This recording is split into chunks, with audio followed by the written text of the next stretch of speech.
हो, यह मुमकिन नहीं। कैसे ये 40 दिन का सफर 40 साल का हो गया? चले थोड़ा अपने कॉन्टेक्स्ट में बात करते हैं। ये 40 दिन का सफर 40 साल का तब होता है ये जब सफर दायरों में हो।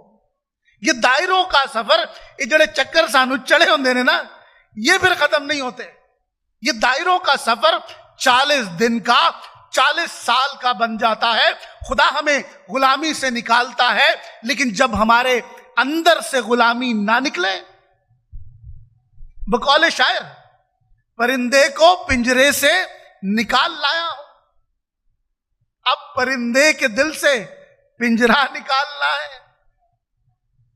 ये खुदा अपने लोगों को गुलामी से निकाल कर ले आया, लेकिन जब उनके अंदर से गुलामी नहीं निकली, वो गुलाम गर्दिशें उनकी जिंदगी का हिस्सा बनी।